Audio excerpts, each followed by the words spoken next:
ইসলামে সকল নবী রাসূলকেই আমরা সম্মান করি এবং আমরা যীশু খ্রিস্টকেও সম্মান করি, আমরা তাকে ভালোবাসি, তাকে শ্রদ্ধা করি। কিন্তু যীশু খ্রিস্ট তার উপর শান্তি বর্ষিত হোক নিজেই বলেছেন, এটার উল্লেখ আছে গসপেল অফ জন অধ্যায় নম্বর 16 অনুচ্ছেদ নম্বর 12 থেকে 14, আমি তোমাদের অনেক কথা বলতে চাই, কিন্তু এখন তোমরা তা সহ্য করতে পারবে না, কারণ যখন সত্যের আত্মা আসবেন তিনি তোমাদের পথ দেখাবেন।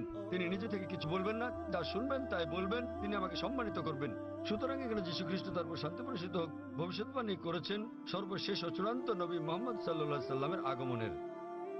এই কারণে আমরা বিশ্বাস করি যে যীশু খ্রিস্ট তার উপর শান্তি বর্ষিত হোক এই পৃথিবীতে আবার প্রত্যাবর্তন করবেন, এবং খ্রিস্টানরাও এটা বিশ্বাস করে তিনি যখন আসবেন তিনি নিজেও আনুগত্য করবেন আল্লাহ সুবহানাহু ওয়া তাআলার এবং সর্বশেষ ও চূড়ান্ত নবী মুহাম্মদ সাল্লাল্লাহু আলাইহি সাল্লামের শিক্ষা মেনে চলবেন। তাই এটাই হচ্ছে কারণ যে যখন কোনো মুসলমান কোনো বক্তব্য শুরু করতে যায় অথবা শাহাদাত দেয়, প্রথমে সে এক এবং একমাত্র আল্লাহ সুবহানাহু ওয়া তাআলার নাম স্মরণ করে, শুধু তিনি একমাত্র উপাসনার যোগ্য, আর কেউ নয়, এবং আমরা সর্বশেষ ও চূড়ান্ত নবী অর্থাৎ মুহাম্মদ সাল্লাল্লাহু আলাইহি ওয়াসাল্লামের উপর বিশ্বাস স্থাপন করি, কারণ তিনি এমন এক পয়গম্বর যার শিক্ষা দীক্ষা আজ অনুসরণযোগ্য। পূর্ববর্তী সকল নবী রাসূলগণ ছিলেন সময়ের গণ্ডীভুক্ত একটা নির্দিষ্ট সময়ের জন্য এবং একটা নির্দিষ্ট গোত্রের লোকদের জন্য।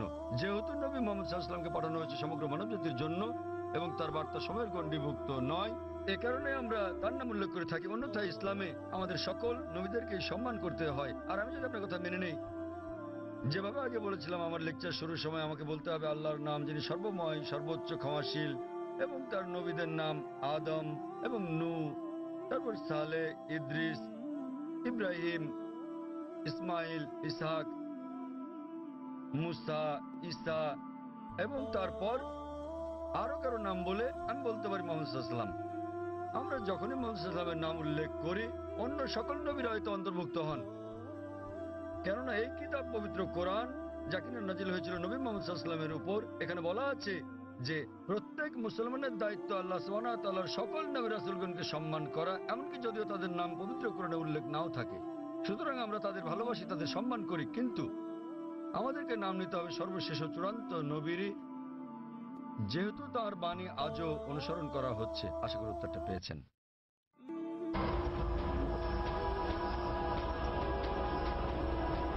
এখানে কি কোনো অমুসলিম ভাই আছেন মাঝখানের মাইকে? তামিল? হ্যাঁ, কেউ কি উনার কথা অনুবাদ করে দিতে পারবেন? তিনি তামিল ভাষায় কিছু বলতে চাচ্ছেন। এখানে কোনো অনুবাদক আছেন? আমরা চাই উনার প্রশ্নটি যথাযথভাবে অনুবাদ করা হোক, তাকে তামিল ভাষাতেই প্রশ্নটি করতে দিন, অনুবাদক সেটাকে বাংলায় করবেন। எனது பெயர் அல்போன்ஸ். நான் கிறிஸ்தவ மதத்தை சார்ந்தவர்.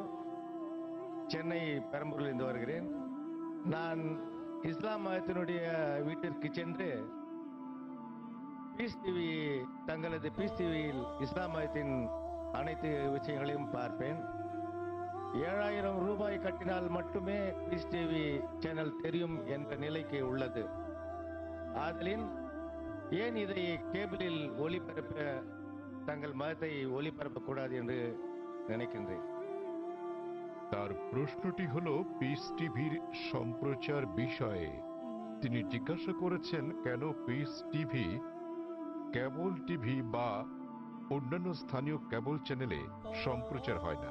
তিনি একজন খ্রিস্টান এবং তাকে একজন বন্ধুর বাসায় গিয়ে এই চ্যানেলটি দেখতে হয়। ভাই প্রশ্ন করেছেন যে তিনি একজন খ্রিস্টান এবং তিনি জানেন যে পিস টিভি স্যাটেলাইটের মাধ্যমে সম্প্রচার করা হয়, কেন কেবল অপারেটররা তাদের চ্যানেলে পিস টিভিকে রাখেন না? ভাই এটা কেবল অপারেটরদেরকে জিজ্ঞেস করতে হবে। আমরা যা করছি তাহলে আমরা খেয়াল রাখছি যে পিস টিভি চালু আছে এবং এটা পৃথিবীর যে কোনো প্রান্ত থেকে দেখা যায় কিনা। আলহামদুলিল্লাহ আমরা পিস টিভির 6টি আলাদা স্যাটেলাইট থেকে সম্প্রচার করছি এবং এটা পুরো পৃথিবী জুড়ে পৌঁছে যাচ্ছে। এশিয়া, মধ্যপ্রাচ্য, আফ্রিকা, অস্ট্রেলিয়া, ইউরোপ, উত্তর আমেরিকা, দক্ষিণ আফ্রিকা, সমগ্র বিশ্ব জুড়ে। আর ভারতের বিভিন্ন জায়গায় কেবল অপারেটররা পিস টিভিকে তাদের তালিকায় যোগ করেছেন, কেউ কেউ করছেন না। আপনি তাদেরকে জিজ্ঞেস করতে পারেন কেন তারা পিস টিভিকে তাদের তালিকায় যোগ করছেন না। আর দ্বিতীয়ত, কেউ যদি পিস টিভি দেখতে চান পৃথিবীর যে কোনো প্রান্ত থেকে, তিনি একটা ব্যক্তিগত ডিশ লাগিয়ে নিতে পারেন। বড় জোর 6000 রুপি খরচ হবে $150 খরচে পৃথিবীর যে কোনো প্রান্ত থেকে ডিশ এবং ডিকোডার বসালে এটা ফ্রি টু এয়ার চ্যানেল, আপনি এটা দেখতে পারবেন। আপনাকে মাসে মাসে টাকা দিতে হবে না। এটা free to air channel, dish এবং ডিকোডারের খরচ পড়বে প্রায় 6000 রুপি। এটা আপনি বসাতে পারেন আপনার ছাদে বা বারান্দায়, এবং ইনশাল্লাহ আপনি সারা জীবন দেখতে পারবেন। আপনাকে কোনো টাকা দিতে হবে না এর জন্য। আর আমাদের দুটো চ্যানেল আছে, একটা পিস টিভি ইংলিশ, আরেকটা হলো পিস টিভি উর্দু। তাই একবার ডিশ বসালে ইনশাল্লাহ আপনি দুটো চ্যানেলই দেখতে পারবেন। এবং আপনি যদি এটা আপনার বিল্ডিং এ বসান এবং 50টা বাড়িতে এই ডিশ লাইনটা ভাগ করে নেন, বাড়ি প্রতি হয়তো খরচ পড়বে মাত্র কয়েকশো রুপি। সুতরাং যে কেউ দেখতে চাইলে এইভাবে দেখতে পারেন। আর পিস টিভিকে ইন্টারনেটেও আমরা দিয়ে দিয়েছি। স্বাভাবিকভাবে ইন্টারনেটের গুণগত মান স্যাটেলাইটের তুলনায় অনেক নিম্নমানের হবে। আপনি ইন্টারনেটে www.peacetv.org এই সাইটে দেখতে পারবেন। এমনকি মোবাইলেও সম্প্রতি আমরা পিস টিভি মোবাইলেও চালু করেছি। আপনার কাছে যে হ্যান্ডসেটই থাকুক না কেন, নোকিয়া অথবা আইফোন, আমরা চেষ্টা করছি বিশ্বের 80% হ্যান্ডসেটের জন্য এটাকে সহজলভ্য করতে। তবে ফোনটা যত উঁচু মানের হবে, যদি আপনি তৃতীয় প্রজন্মের ফোন নিয়ে থাকেন, এর মান অনেক উন্নত হবে। যদি ওয়াইফাই ব্যবহার করেন, উন্নত মান পাবেন। সুতরাং হ্যান্ডসেটের উপর নির্ভর করে আপনি মোবাইলেও পিস টিভি দেখতে পারেন। এটা সম্পূর্ণ বিনামূল্যে। এর ওয়াপ ইন্টারনেটের জন্য www.peacetv.org, মোবাইলের জন্য এর ওয়াপ wap.peacetv.org। আশা করি উত্তরটা পেয়েছেন। হ্যাঁ বোন, আপনার প্রশ্নটি করুন। শুভ সন্ধ্যা, আমার নাম নিখিলা। আমি ডেন্টালের একজন ছাত্রী। ইসলাম সম্পর্কে আমার জ্ঞান আসলেই কম। আমি যতটুকু জানি আমার বন্ধুদের কাছ থেকে শুনেছি। আমার প্রশ্ন হচ্ছে, আমি একটি পোস্টারে দেখেছি যে বলা আছে সঙ্গীত এবং নৃত্য ইসলামে গ্রহণযোগ্য নয়। এটা কেন? মানে আমি বলতে চাইছি যে আপনি এটা এমনি এমনি বলতে পারেন না যে গান বাজনা বা নৃত্য করো না। যেমন আপনি যদি বলেন যে ভরতনাট্যম বা অন্য কোনো নৃত্যের ব্যাপারে যেখানে সঙ্গীত আছে, এমনকি এমনিতেও আমরা সঙ্গীতের মাধ্যমে ঈশ্বরের প্রশংসা বা নিজেদের আবেগ প্রকাশ করে থাকি, তাহলে গান বাজনা গ্রহণযোগ্য নয় কেন? বোন জিজ্ঞেস করলেন যে কেন ইসলাম ধর্মের সঙ্গীত এবং নৃত্য নিষিদ্ধ। প্রথমে আমি সঙ্গীত নিয়ে বলছি, এরপর নৃত্য। সঙ্গীতের ব্যাপারে বলা যাবে, আমাদের প্রিয় নবী মুহাম্মদ সাল্লাল্লাহু আলাইহি ওয়াসাল্লাম বলেছেন যে সঙ্গীতের বাদ্যযন্ত্র সাধারণ নিয়মে সবই নিষিদ্ধ, তবে তিনি যেটার অনুমতি দিয়েছিলেন সেটা দাফ। একপাশে খোলা ড্রাম, যাকে বলা হয় ডাফ বা ডাফলি। বাকি সবগুলোই নবী নিষিদ্ধ করেছেন, কারণ আপনি যদি ভেবে দেখেন এটা আপনাকে দূরে নিয়ে যায় আল্লাহ সুবহানাহু ওয়া তাআলার জিকির থেকে, সর্বশক্তিমানকে স্মরণ করা থেকে। এ কারণে যখন আমরা এরকম গান শুনি, যেমন ধরেন সিনেমার গান হোক, সেটা হিন্দি, মালায়ালাম, তামিল বা অন্য কিছু, আপনি দেখবেন যে এই হিন্দি সিনেমার গানগুলোর বেশিরভাগ কথাই একেবারে বাস্তবতা বহির্ভূত। আপনি জানেন যে নায়ক নায়িকাকে বলছে, मैं तुम्हारे लिए चांद तोड़ के लेके आऊंगा, मैं तुम्हारे लिए सितारे तोड़ के लेके आऊंगा। আমি তোমার জন্য চাঁদ নিয়ে আসবো, আমি তোমার জন্য তারা নিয়ে আসবো। আমরা জানি এটা সম্ভব না, কোনো মানুষ তার প্রেমিকার জন্য চাঁদ তারা নিয়ে আসতে পারে না। তবুও আমরা বলে থাকি পরিস্থিতি বা আবেগ ইত্যাদির কারণে।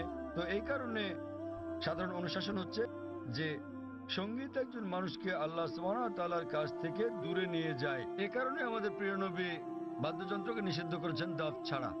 অথবা সাধারণভাবে কণ্ঠস্বর, উদাহরণস্বরূপ যদি কেউ কোরআন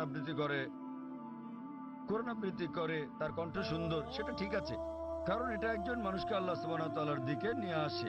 নেপথ্য বাদ্যযন্ত্রের আওয়াজ থাকলে যদি এটা একটা বিশেষ আবেগের সৃষ্টি করে, তাহলে গান গাওয়ার ক্ষেত্রে এটা হচ্ছে মুবাহ, ঐচ্ছিক, যতক্ষণ পর্যন্ত গানের কথাগুলো নিয়ে যাচ্ছে আল্লাহ সুবহানাহু ওয়া তাআলার দিকে।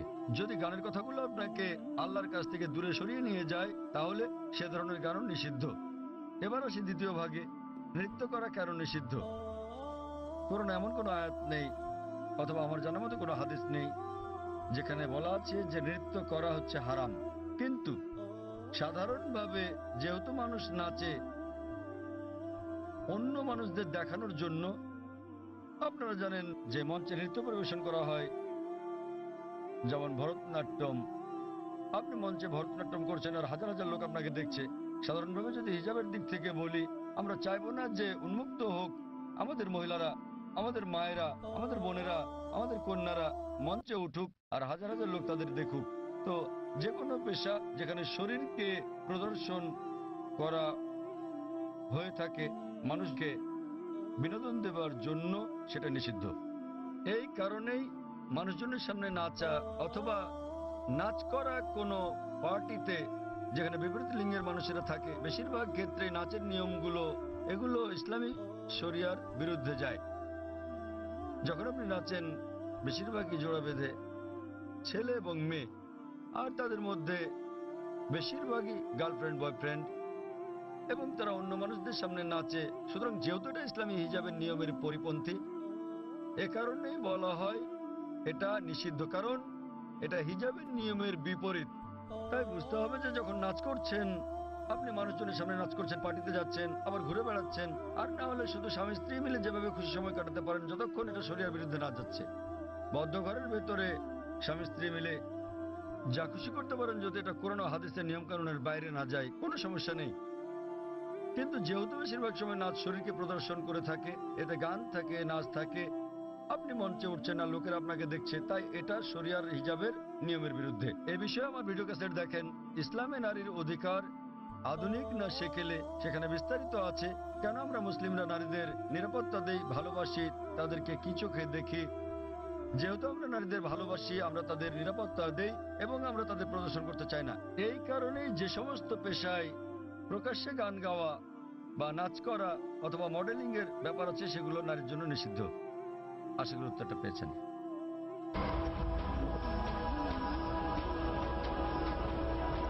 যদি কোনো অমুসলিম থাকেন, জাকির ভাই যেটা বলেছেন, যদি কোনো অমুসলিম কোনো প্রশ্ন করতে চান, নির্দ্বিধায় করতে পারেন। আপনার যে কোনো প্রশ্ন ইসলাম নিয়ে অথবা অন্য কোনো ধর্ম নিয়ে, ইসলাম এবং তুলনামূলক ধর্ম নিয়ে যে কোনো প্রশ্ন অথবা ইসলামের কোনো বিষয় যদি আপনার কাছে সঠিক মনে না হয়, এটাই সুযোগ। আপনি যে কোনো প্রশ্ন করতে পারেন। জনমানুষের সামনে এভাবে খোলামেলা প্রশ্ন করার সুযোগ সত্যি দুর্লভ। একজন অমুসলিম ভাই আছেন। আপনি কি অমুসলিম? হ্যাঁ ভাই, আপনার প্রশ্ন করুন। হ্যাঁ। আসসালামু আলাইকুম ভাই জাকির, এবং শুভ সন্ধ্যা আমার ইসলামী ভাইদের এবং অন্য ধর্মের ভাইদেরও। আমার নাম রামজি জয় রহমান। আমি আমেরিকার একজন টেকনোলজিস্ট, সেখানে প্রায় ৩৫ বছর ধরে বাস করছি। আর গত ৩ বছর ধরে আমি আধ্যাত্মিকতা চর্চা করছি আমার জীবিতকালে একটা আত্মিক মুক্তির উদ্দেশ্যে। আমি কোরআন শরীফ পড়েছি। আমার একজন বন্ধু আছে, বলতে পারেন আজীবনের বন্ধু। গত ৪৫ বছর ধরে সে একজন খাঁটি মুসলমান। আমার প্রশ্ন হচ্ছে, প্রথমে আমাকে একটি কথা বলতে দিন, তারপর আমি আমার প্রশ্নটি করব। আমরা যখন কিছু বুঝতে চাই, হোক সেটি ধর্ম নিরপেক্ষ অথবা ধর্মীয়, আমরা বই পড়ে সেটি জানি, কিন্তু যখন আমরা বইটি পড়ি আমরা সেটা বুঝে বুঝেই পড়ি। তাই যদি হয়, তাহলে কেন প্রায় ১ ঘন্টা ধরে আপনার ছেলে বক্তৃতা করেছিল কোরআন বুঝে পড়ার বিষয়ে, বিশেষত সৌদি আরবের ভাষা আরবি ভাষার বিষয়ে? কেননা আমি যা অনুভব করি এবং চর্চা করি যে কোরআন ভাষার অনেক ঊর্ধ্বে, তো প্রত্যেক মুসলমানের আরবি ভাষা শিখতে হবে। বিষয়টা আমার কাছে কিছুটা জোর জবরদস্তিমূলক মনে হয়েছে। কোরআন কি তাই বলে? ভাই একটা ভালো প্রশ্ন করেছেন। বললেন যে তিনি আধ্যাত্মিকতা শিখতে চান এবং তিনি কোরআন পড়েছেন, কিন্তু তিনি বুঝতে পারেননি যে কেন একটা বক্তৃতা যা ফারিক নায়েক করেছিল আমার ছেলে কোরআন বুঝে পড়ার জন্য আরবি ভাষা শেখার গুরুত্ব নিয়ে, আর এটা কেন আবশ্যিক। আপনি যদি আমার ছেলের পুরো আলোচনাটা শুনে থাকেন, সে কখনো এটা বলেনি যে প্রত্যেক মুসলমানের জন্য আরবি শেখা আবশ্যিক। সে কখনোই বলেনি। আরবি জানাটা বেহেশতে যাওয়ার জন্য পূর্ব শর্ত নয়, কারণ আমি নিজেও আরবি জানি না। আমি নিজেও আরবি একটা ভাষা হিসেবে শিখিনি, এদিক সেদিকে একটু একটু বুঝতে পারি। আমি আরবি ভাষা জানি না, কিন্তু আমার ছেলে জানে, মাশাআল্লাহ। সে আমার চেয়ে ভালো জানে। সে কোরআন সরাসরি অনুবাদ করতে পারে, আমি পারি না। কিন্তু তার আলোচনায় যদি আপনি শুনে থাকেন, সে বলেছিল যে যদি আপনি আরবি না জানেন, কমপক্ষে অনুবাদটা পড়েন। তো তার বক্তব্য ছিল কোরআন বুঝে পড়া উচিত, আর প্রশ্ন ছিল আল কোরআন কি বুঝে পড়া উচিত, হ্যাঁ অথবা না? আর উত্তর ছিল হ্যাঁ। সে বলেনি যে একজন মানুষের আরবি জানা আবশ্যক। সে বলেছিল আপনার কমপক্ষে অর্থ বুঝে পড়া উচিত কোরআন। আর কোরআন বুঝে পড়ার সবচেয়ে ভালো উপায় হচ্ছে আরবিকে ভাষা হিসেবে শেখা। আপনি যখনই কোনো বই অনুবাদ করেন, কোনো সাধারণ বই অনুবাদ করতে গেলে অনুবাদটা কখনো 100% সঠিক হবে না। এটা হতে পারে 80%, 90%, 99%। ভাষাটা যত বেশি কঠিন হবে, যত বেশি বিশুদ্ধ হবে, অনুবাদ তত বেশি কঠিন হবে। কোরআন হচ্ছে পৃথিবীর সবচেয়ে অনুবাদ অযোগ্য বই। তাই কোরআনের অনুবাদ কখনোই কোরআনের অনুরূপ হবে না।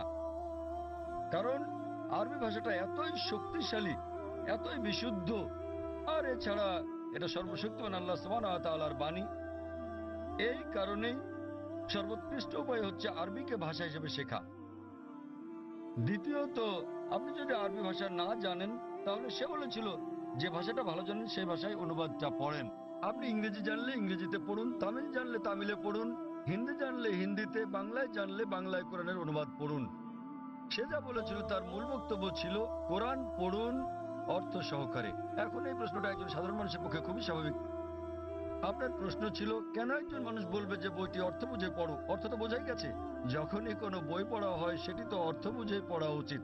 কিন্তু আপনি বুঝতে পারেননি যে মুসলিম সম্প্রদায়ের মধ্যে দুঃখজনকভাবে, যেমনটা আমার ছেলে বলেছে, যে শতকরা 80%-এরও বেশি মুসলমান আরব নন এবং তারা আরবি ভাষা জানেন না। এখানে নবীর একটা হাদিস আছে, তিনি বলেছেন যদি তোমরা কোরআন তেলাওয়াত করো তো সব পাবে।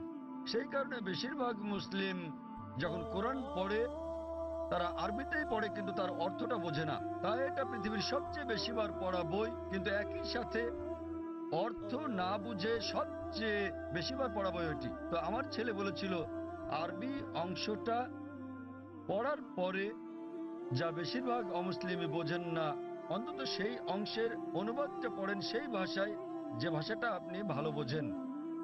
সে জোর দিচ্ছিল যে কোরআন নির্দেশনামূলক গ্রন্থ, এটি সর্বশক্তিমান আল্লাহর গ্রন্থ। সে সকল মুসলমানকে অনুরোধ করেছে যে আরবিটা পড়ার পাশাপাশি অনুবাদটাও পড়েন, যার স্থান দ্বিতীয়। কিন্তু সবচেয়ে ভালো আরবিকে একটি ভাষা হিসেবে শেখা।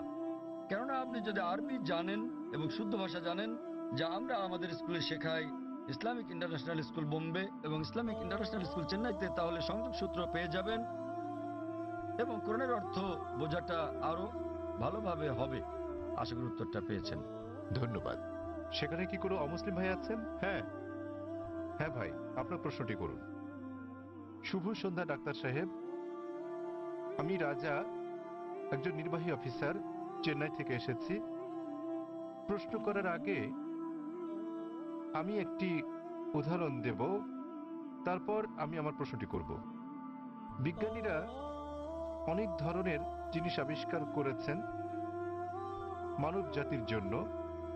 উদাহরণস্বরূপ বলা যায় আলেকজান্ডার গ্রাহাম বেল টেলিফোন আবিষ্কার করেছেন, কিন্তু আলেকজান্ডার গ্রাহাম বেলের সময় ফোন ছিল অন্য রকম।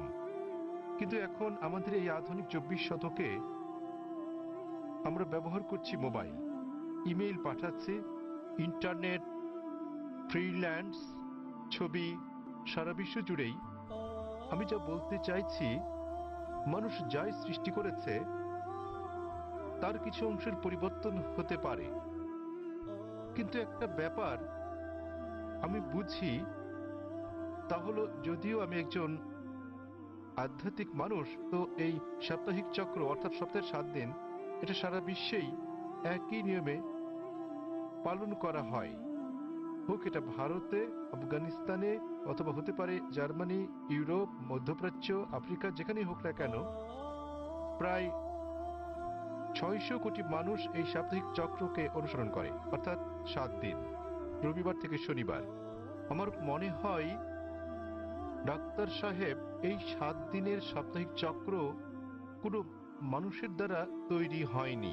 আমি বুঝতে পেরেছি এই সাপ্তাহিক চক্র তৈরি হয়েছে সর্বশক্তিমান সৃষ্টিকর্তার হাতেই।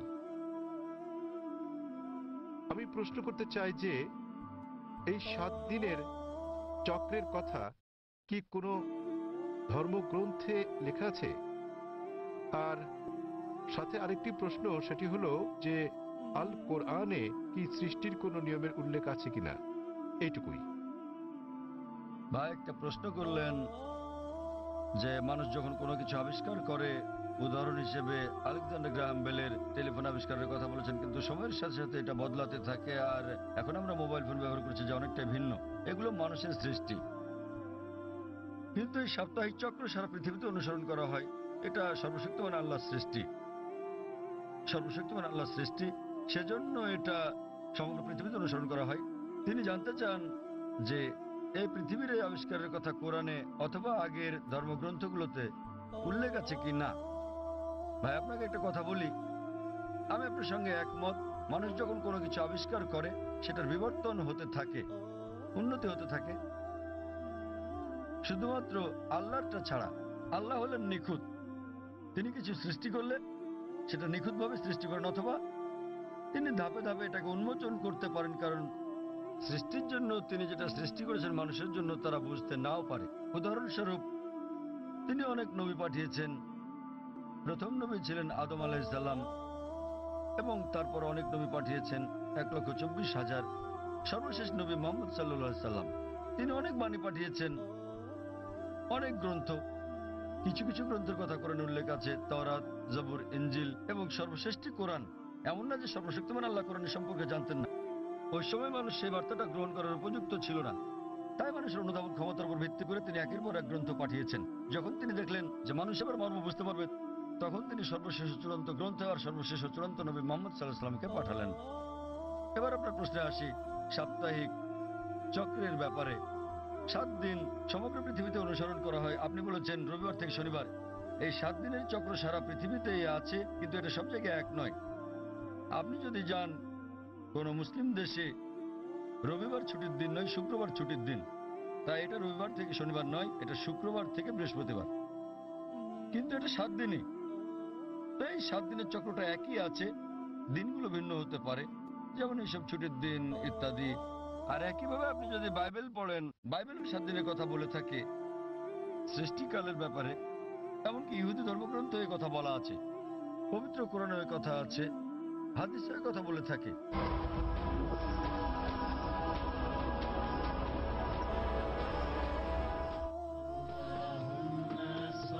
নবীজি মুহাম্মদ সাল্লাল্লাহু আলাইহি ওয়াসাল্লামের মণিমুক্তা।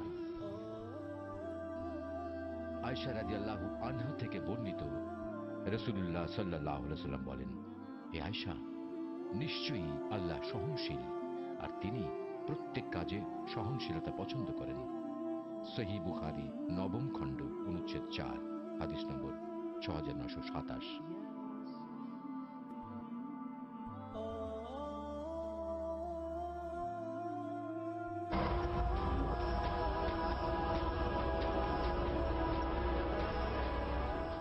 কোরআনে বলা আছে অনেক জায়গায় যে সর্বশক্তিমান আল্লাহ পৃথিবী তৈরি করেছেন 6 দিনে,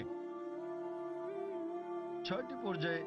এ ব্যাপারে পবিত্র কোরআন এবং অন্যান্য ধর্মগ্রন্থ প্রায় একই কথা বলা আছে, কিন্তু ভালোভাবে দেখলে অনেক পার্থক্য আছে। কোরআন যেভাবে বলেছে তা অনেক বেশি বিজ্ঞানসম্মত, অন্যান্য ধর্মগ্রন্থের কথা অতটা বিজ্ঞানসম্মত নাও হতে পারে। উদাহরণস্বরূপ বাইবেলে ব্রহ্মাণ্ডের সৃষ্টি বিষয়ে বলা আছে, সেখানে বলা আছে সর্বশক্তিমান ঈশ্বর 6 দিনে পৃথিবী তৈরি করলেন এবং 7ম দিনে বিশ্রাম নিলেন। এর মানে ঈশ্বরেরও বিশ্রামের প্রয়োজন হয়। কোরআনও বলে যে সর্বশক্তিমান আল্লাহ 6 দিনে পৃথিবী তৈরি করলেন, কিন্তু এটা বলেন যে 7ম দিনে বিশ্রাম নিয়েছেন। কেন? কারণ পবিত্র কোরআনে আছে সূরা বাকারা অধ্যায় নম্বর 2 আয়াত নম্বর 255, এটা আয়াতুল কুরসি। الله لا اله الا الحي القيوم لا تاخذه سنه ولا نوم له ما في السماوات وما في الارض। যে তিনি চিরকালীন, তিনি সর্বশক্তিমান, তিনি একক, কোনো তন্দ্রা তাকে স্পর্শ করে না, তার বিশ্রামেরও দরকার নেই। সর্বশক্তিমান আল্লাহর কোনো ঘুমের প্রয়োজন নেই, তার বিশ্রামেরও প্রয়োজন নেই। তাহলে তার বিশ্রামের প্রশ্নটা আসে কি করে? তাই অনেক কিছুতেই মিল পাওয়া যাবে, কিন্তু সব নয়। কেউ যদি বলে যে ঈশ্বরের বিশ্রাম প্রয়োজন, যেমন আমি বা আপনি আমাদের মানুষের বিশ্রাম প্রয়োজন, সর্বশক্তিমানের কোনো বিশ্রাম প্রয়োজন নেই, তো এখানেই পার্থক্যটা। বাইবেলে যা বলা আছে তা হলো 24 ঘন্টা করে 6টি পর্যায়, 24 ঘন্টার 6টি সময়। আমরা বিজ্ঞানীরা বলে থাকি যে 24 ঘন্টার 6টি দিনে এই পৃথিবী তৈরি করা সম্ভব নয়। তো বিজ্ঞানীরা বাইবেলের ওল্ড টেস্টামেন্টের এই বর্ণনার সাথে দ্বিমত পোষণ করেন। আর কোরআনের কথায় আসি, কোরআন কখনোই বলেনি যে সর্বশক্তিমান আল্লাহ 24 ঘন্টার 6 দিনে এটা তৈরি করেছেন। আরবি শব্দ ইয়াম, বহুবচনে আয়াম, যা কোরআন উল্লেখ আছে, এর দুটো মানে আছে। ইয়মের একটা মানে হলো সাধারণ 24 ঘন্টার একদিন বলতে যা আমরা বুঝি, আর একটা মানে হচ্ছে পর্যায়। এটা যে কোনো দৈর্ঘ্যের হতে পারে, যেমন একটা যুগ। আর বিজ্ঞানীদের এটা মেনে নিতে কোনো সমস্যা নেই যে ব্রহ্মাণ্ড 6টি যুগে তৈরি হয়েছে, 6টি দীর্ঘ সময়ে। হতে পারে লক্ষ লক্ষ বছর ধরে, তাতে কোনো অসুবিধা নেই। এখানে পার্থক্যটা জগতের সৃষ্টির রহস্যের ব্যাপারে। কোরআনে শত শত আয়াত আছে জগতের সৃষ্টি রহস্য নিয়ে। আমি এটার উপর একটা লেকচার দিতে পারি, কিন্তু এখানে সময় নেই। আমি শুধু কয়েকটা উদাহরণ দেব। কোরআন পৃথিবীর সৃষ্টি রহস্য নিয়ে কি বলে তাই নিয়ে সেখানে অনেক কথাই বলা আছে, কিন্তু কোরআনে যা বলা আছে এর অধিকাংশই কোরআন নাজিলের সময় আমরা জানতাম না। কোরআন যখন 1400 বছর আগে নাজিল হয়েছিল, এসব কথা অজানা ছিল। উদাহরণস্বরূপ, আজ একজন বিজ্ঞানীকে জিজ্ঞেস করলে তিনি উত্তর দেবেন। আমরা যদি বলি যে কিভাবে পৃথিবীর সৃষ্টি হলো, তাহলে তিনি বলবেন যে প্রথমে এখানে ছিল একটি নীহারিকা, তারপর একটা গৌণ বিচ্ছেদ ঘটলো, বিগ ব্যাং, যা থেকে জন্ম নিল ছায়াপথ, তারকামণ্ডলী, গ্রহসমূহ, সূর্য, এমনকি পৃথিবী যেখানে আমরা বাস করি। এটা কয়েকজন বিজ্ঞানী আবিষ্কার করেছিলেন প্রায় 35-40 বছর আগে। আর এটাকে বলা হয়ে থাকে বিগ ব্যাং, যেটা 40 বছর আগে আবিষ্কৃত হয়েছে। আর যেটাকে আজকে বিজ্ঞানীরা বলছেন বিগ ব্যাং, এটা কোরআনে বলা হয়েছে 1400 বছর আগে। সূরা আম্বিয়া অধ্যায় নম্বর 21 আয়াত নম্বর 30 বলা হয়েছে যে अवलम यरल्लज़ीना कफ़रू অবিশ্বাসীরা কি দেখে না अन्न समावाति वल अर्द कानत रत्कन फतकनाहुमा। যে আকাশমণ্ডলী ও পৃথিবী একত্রিত ছিল, অতঃপর আমি পৃথক করে দিলাম। এখানে কোরআন এই ব্রহ্মাণ্ডের সৃষ্টি বিষয়ে সংক্ষেপে বলে দিচ্ছে যে আকাশমণ্ডলী ও পৃথিবী একত্রিত যুক্ত ছিল, এরপর আমি তাদের পৃথক করে দিলাম। আজকের বিজ্ঞানীরা সৃষ্টি রহস্য নিয়ে যা বলছেন তার নাম দিয়েছেন বিগ ব্যাং। এটা কোরআনে 1400 বছর আগে বলা হয়েছে। আমরা আগে মনে করতাম যে এই যে আমরা পৃথিবীতে আছি এটা সমতল। মাত্র কয়েকশো বছর আগে আমরা জানতে পারলাম, যখন স্যার ফ্রান্সিস ড্রেক 1557 সালে পৃথিবীটা নৌপথে ভ্রমণ করলেন, তিনি প্রমাণ করলেন যে পৃথিবী বর্তুলাকার। কোরআন এটা বলেছে 1400 বছর আগে। সূরা নাজিয়াত অধ্যায় নম্বর 79 আয়াত নম্বর 30। वल अर्द बाद ज़ालिक दहाहा। এবং তারপর আমি পৃথিবীকে তৈরি করলাম ডিম্বাকৃতি। আরবি শব্দ দাহা, এর একটা মানে হলো প্রসারিত হওয়া, যেভাবে পৃথিবী প্রসারিত হয়েছে। আরেকটা মানে আরবি দুইয়া শব্দ থেকে এসেছে, যার মানে হচ্ছে ডিম। এটা কোনো সাধারণ ডিম নয়, এটা বিশেষভাবে বোঝায় উট পাখির ডিমকে। এবং আমরা জানি পৃথিবী একটা বলের মতো সম্পূর্ণ গোলাকার নয়, এটা দুই প্রান্তে একটু চ্যাপ্টা। এবং আমরা যদি একটা উট পাখির ডিমের আকৃতি চিন্তা করি, সেটাও আসলে বর্তুলাকৃতির। একবার চিন্তা করেন, কোরআন পৃথিবীর বর্তুলাকৃতির কথা বলেছে 1400 বছর আগেই। আগে আমরা মনে করতাম চাঁদের আলো তার নিজস্ব আলো। সম্প্রতি বিজ্ঞান থেকে জানতে পেরেছি 100 বছর বা 200 বছর আগে যে চাঁদের আলো তার নিজের আলো নয়, বরং সেটা প্রতিফলিত আলো। কোরআন এটা বলেছে 1400 বছর আগেই। সূরা ফুরকান অধ্যায় নম্বর 25 আয়াত নম্বর 61 যে সর্বশক্তিমান আল্লাহ আকাশে তৈরি করেছেন নক্ষত্রপুঞ্জ, আর সেখানে জেলে দিয়েছেন একটি প্রদীপ, সূর্য, যা তার নিজের আলোয় জ্বলে, আর চাঁদ জলে প্রতিফলিত বা ধার করা আলোয়। চাঁদের আলোর আরবি শব্দ হচ্ছে মুনির বা নূর, যার মানে হচ্ছে ধার করা বা প্রতিফলিত আলো। কিন্তু সূর্যের আলোর জন্য ব্যবহৃত হচ্ছে ওয়াহাজ, সিরাজ, দিয়া, অর্থাৎ মশাল, গনগনে প্রদীপ, প্রজ্বলিত আলো, যা সূর্যের আলোকেই তার নিজস্ব আলো হিসেবে বোঝাচ্ছে। এখানে অনেক আয়াত আছে কোরআনে যা সৃষ্টি জগৎ বিষয়ে, জ্যোতির্বিদ্যা বিষয়ে বলে। আমি যখন ছিলাম স্কুলে, আমি পড়েছিলাম যে সূর্য যদিও ঘুরে, এটা তার নিজের অক্ষে আবর্তন করে না, এটা নিশ্চল। কোরআনের সূরা আম্বিয়াতে বলে অধ্যায় নম্বর 21 আয়াত নম্বর 33, हुवा अल्लज़ी खलक़ल लैल वन नहारा আল্লাহ সৃষ্টি करेছেন দিন ও রাত, वश्शम्स वल कमर সূর্য এবং চন্দ্র, कुल्लुन फी फलक यस्बहुन। প্রত্যেকে তার নিজ কক্ষপথে বিচরণ করছে। কোরআন বলছে সূর্য এবং চন্দ্র আবর্তন করা ছাড়াও তাদের নিজস্ব অক্ষের উপর ঘুরছে।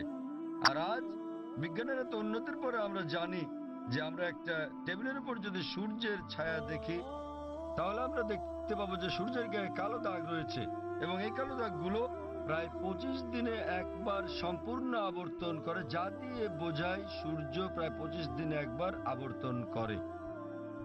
আর এভাবেই কোরআন বলে আকাশের কথা যে এটা একটা ছাদের মতো। সূরা আম্বিয়া অধ্যায় নম্বর 21 আয়াত নম্বর 32। কোরআন পদার্থের প্রথম অবস্থার কথা বলে প্লাজমা। কোরআন বলে সূরা জারিয়াতে অধ্যায় নম্বর 51 আয়াত নম্বর 47 যে আমি এই বিশাল আকাশকে নির্মাণ করেছি, এই ক্রমবর্ধনশীল বিশ্ব যা আমরা সম্প্রতি জেনেছি। এভাবেই কোরআনের অনেক জায়গায় সৃষ্টি রহস্যের কথা বলা হয়েছে। কিন্তু লক্ষ্য করার মতো বিষয় হলো অন্যান্য ধর্মগ্রন্থের মতো অন্যান্য ধর্মগ্রন্থ যেমন বেদ, বাইবেল, সেগুলোও বলে থাকে সৃষ্টি রহস্যের বিষয়ে। সৃষ্টির বিষয়ে তাদের অনেক বক্তব্যই বিজ্ঞানের সাথে মিলে যায়, কিন্তু অনেক বক্তব্যই আবার বৈজ্ঞানিক প্রমাণের বিপরীতে অবস্থান করে। কিন্তু কোরআনের ব্যাপারে বলা যায় কোরআনে 6000-এরও বেশি আয়াত আছে, যার মধ্যে 1000-এর বেশি বিজ্ঞান নিয়ে কথা বলে। এবং পবিত্র কোরআনে এমন একটা আয়াত নেই যা প্রতিষ্ঠিত বিজ্ঞানের বিরুদ্ধে যায়। কোরআনের সাথে অন্যান্য ধর্মগ্রন্থের পার্থক্য হচ্ছে কোরআনের কোনো আয়াতই বিজ্ঞানের প্রমাণিত সূত্রের বিপক্ষে যায় না। এটা কোনো তত্ত্বের বিপক্ষে যেতে পারে, কারণ তত্ত্ব বদলে যায়, কিন্তু একটি আয়াত প্রতিষ্ঠিত বিজ্ঞানের বিপক্ষে যায় না। এই কারণেই কোরআন একটি অনন্য গ্রন্থ।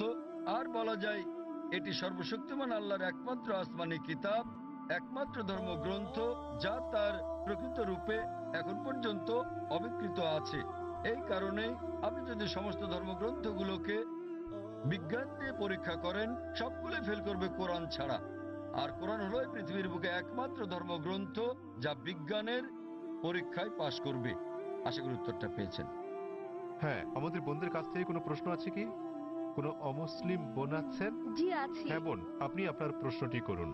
আবারও শুভ সন্ধ্যা।